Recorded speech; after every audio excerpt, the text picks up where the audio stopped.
Hey everyone, in this video I'm going to be showing you what it means when a pattern says to bind off in pattern.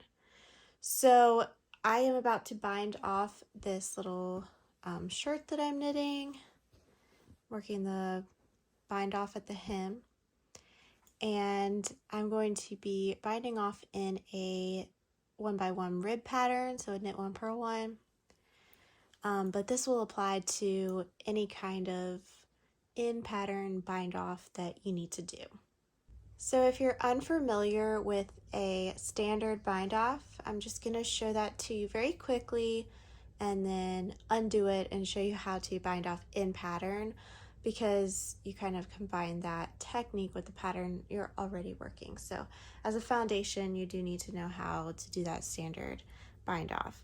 So a bind off would be knitting a stitch, knitting another stitch, and passing this first stitch over the second one and dropping it. So let me just show you that very quickly. I knit the first stitch and the second stitch, and then I pass that first stitch over the second one and drop it. So to work the next stitch, I already have this loop on my needle. I only need to knit one more stitch before passing this one over.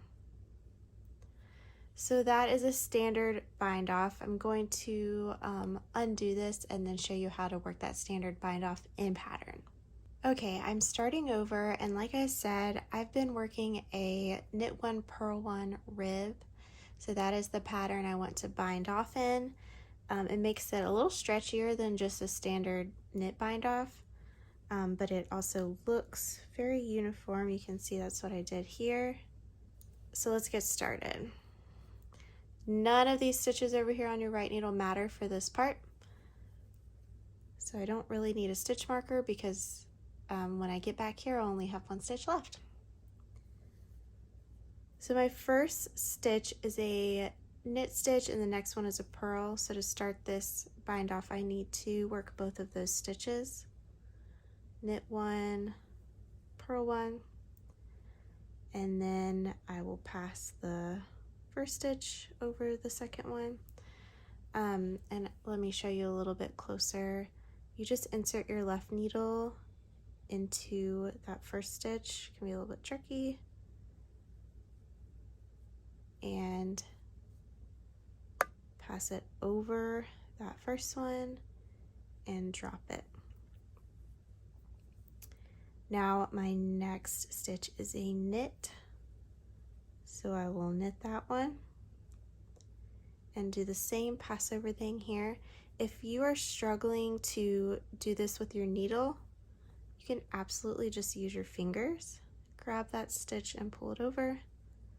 I think that's what I used to do when I first started. The next stitch is now a purl. So I will purl that stitch,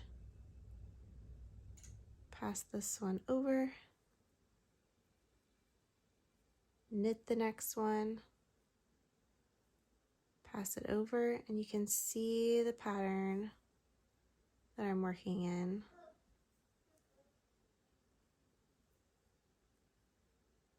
Oops. And when you're binding off like this, you want to try to keep your tension as even as possible. You don't want it to be too tight because then it's hard to wear, but you don't want it to be too loose so that it looks baggy. And that's all it is to it.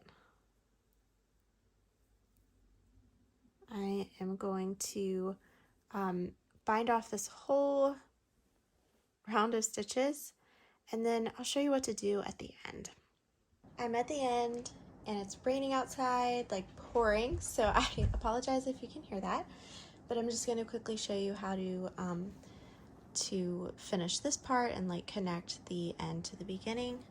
So all you need to do is cut your yarn and leave a little tail, and then you're just going to pull your needle off take a tapestry needle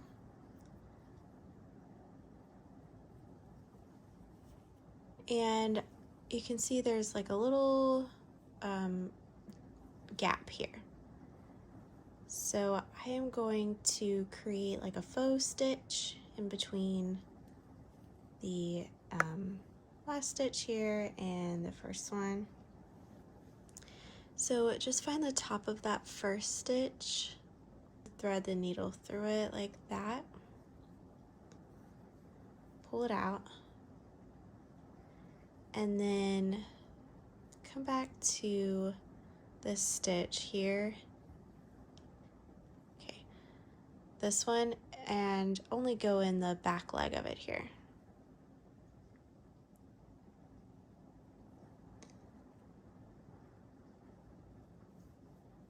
Okay.